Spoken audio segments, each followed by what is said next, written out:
திருப்பரங்குன்றம் விவகாரம் தான் இன்னும் நீதிமன்றத்தில் அனல் பறக்க விவாதம்லாம் போயிட்டு இருக்குது. இதுல அது தீபத்தூண் அப்படிங்கிறதுக்கு ஒரு துண்டுச்சீட்டு கூட ஆதாரம் எதுவும் சமர்ப்பிக்கல அப்படின்னு தமிழக அரசு தரப்புல தெரிவிச்சிருக்காங்க. நீங்க சொல்லுங்க சார். அது அளவைக்கல்லா இல்ல தீபத்தூண் தானா?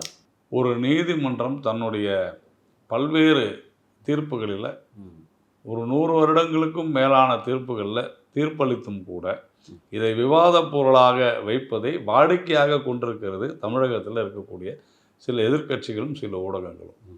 இது வன்மையாக கண்டிக்கத்தக்கது. நான் அதற்காக நேற்று ஒரு ட்வீட்டு கூட போட்டிருந்தேன். பார்த்தீங்கன்னா ஒரு மலையோ இல்லை ஒரு குன்றில் பார்த்தீங்கன்னா பல இடங்களில் சிலுவை வைத்திருக்கிறார்கள். யாருடைய அனுமதி பெற்று வைத்திருக்கிறார்கள்?